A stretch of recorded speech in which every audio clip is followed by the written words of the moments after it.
Everyone yields back. The chair recognizes the woman from Texas, Ms. Garcia, for 5 minutes.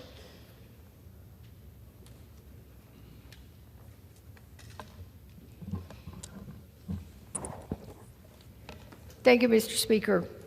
I rise in opposition to H.R. 2, the Secure the Border Act of 2023, scheduled for a vote on the House floor today. This bill is extreme and wrong. This bill in no way secures the border. In fact, it would only make security worse. It is an onslaught on asylum seekers and those who flee poverty, hunger, and violence, including unaccompanied minors and families with children.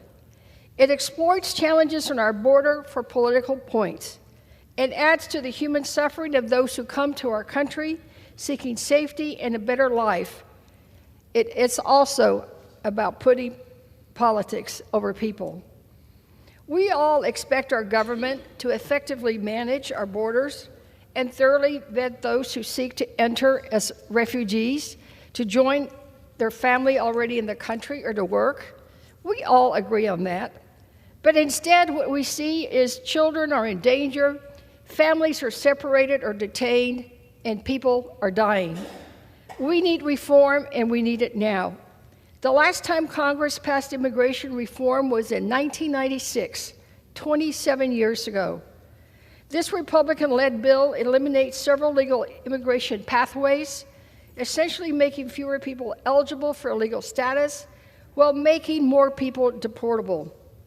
Mr. Speaker, this bill is extreme and wrong.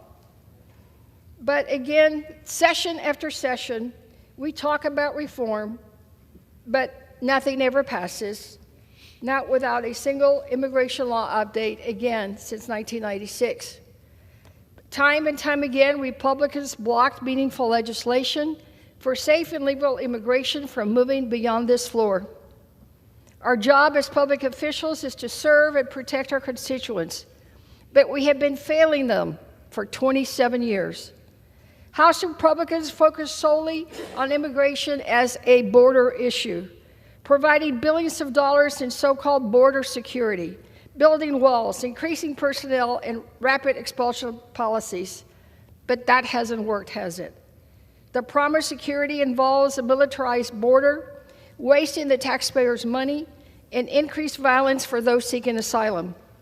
Since 1988, at least 8,000 undocumented immigrants have died attempting to cross the border from Mexico to the United States. People are dying every day while we wait on Republicans to budge. While right-wing media and extreme MAGA Republicans call immigrants illegals, seeking asylum is a legal right. It is in our immigration law. They are following the law. And this law and this right would be denied to thousands under this bill. The administration and Congress must act. But again, this bill is simply extreme and wrong and does nothing to secure our border. Meanwhile, we continue to see the violence at the border, and violence in my home state of Texas. I was born and raised in South Texas. I'm not from Long Island or Boston or somewhere else talking about the border. I am from South Texas. I am talking about our South Texas border.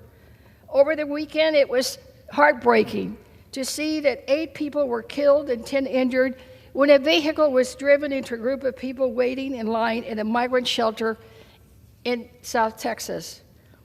Now, we all know that there will be a surge of migrants coming in as of tonight, and cities like Brownsville, where this occurred, are preparing. We are preparing in Houston because we know we'll get some of the impact too. But we must keep in mind that these migrants will no longer have the protections they have been afforded in the past. This bill will eliminate all that. People are losing their lives as they wait. Even at this shelter, people are losing their lives on their way over. So now more than ever, safe and legal immigration reform is necessary. We must protect all God's children. We must always put people over politics and rhetoric. Now more than ever, we need safe and legal immigration reform. Now more than ever. We cannot wait another moment. I oppose this bill and ask my colleagues to do the same. Thank you, Mr. Speaker, and I yield back.